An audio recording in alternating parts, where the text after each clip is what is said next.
എൻ്റെ വീട്ടിൽ ഡ്രമ്മിൽ കുഴിച്ചിട്ട മല്ലിക മാവ് 3-4 വർഷമായി കുഴിച്ചിട്ട്, പക്ഷേ കായ് ഉണ്ടായില്ല, പൂക്കും കായ് ഉണ്ടാവില്ല. അങ്ങനെ ഈ വർഷം കായ് ഉണ്ടായിട്ടുണ്ട്, കുറച്ച് കായ് ഉണ്ടായിട്ടുള്ളൂ.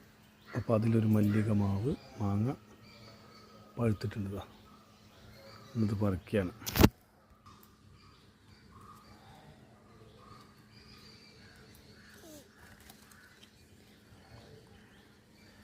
നെറ്റിട്ട് മൂടിയതാണ്, കീടങ്ങൾ വരെ അടക്കാൻ വേണ്ടിയിട്ട്. കണ്ടോ, കാണിച്ചു പഴുത്ത് നല്ല പഴുപ്പായിട്ടുണ്ട്. ഇവിടെ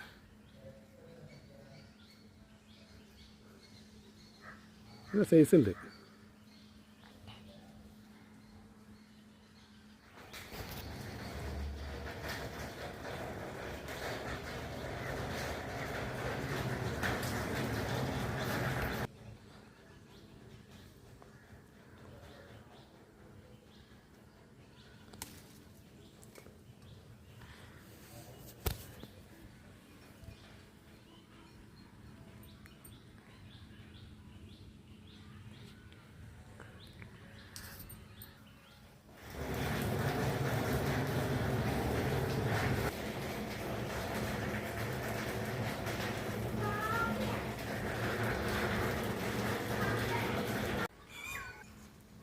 നമ്മൾ ഒരുപാട് ആഗ്രഹിച്ച് കുഴിച്ചിട്ട ഒരു മാങ്ങയാണ് തോട്ടാപ്പൂരി.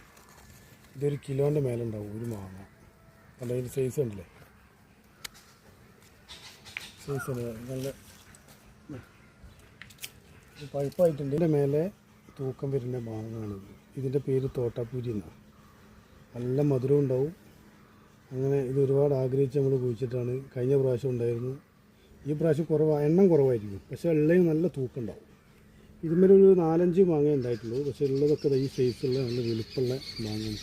അപ്പോൾ ഇത് ഈ മാവ് വെക്കാൻ ആഗ്രഹിക്കുന്ന ആൾക്കാർ ഇതുപോലത്തെ മാവും തൈ വാങ്ങി വെച്ച് കഴിഞ്ഞാൽ നമുക്കിതുപോലത്തെ നല്ല മാമ്പഴം കഴിക്കാം.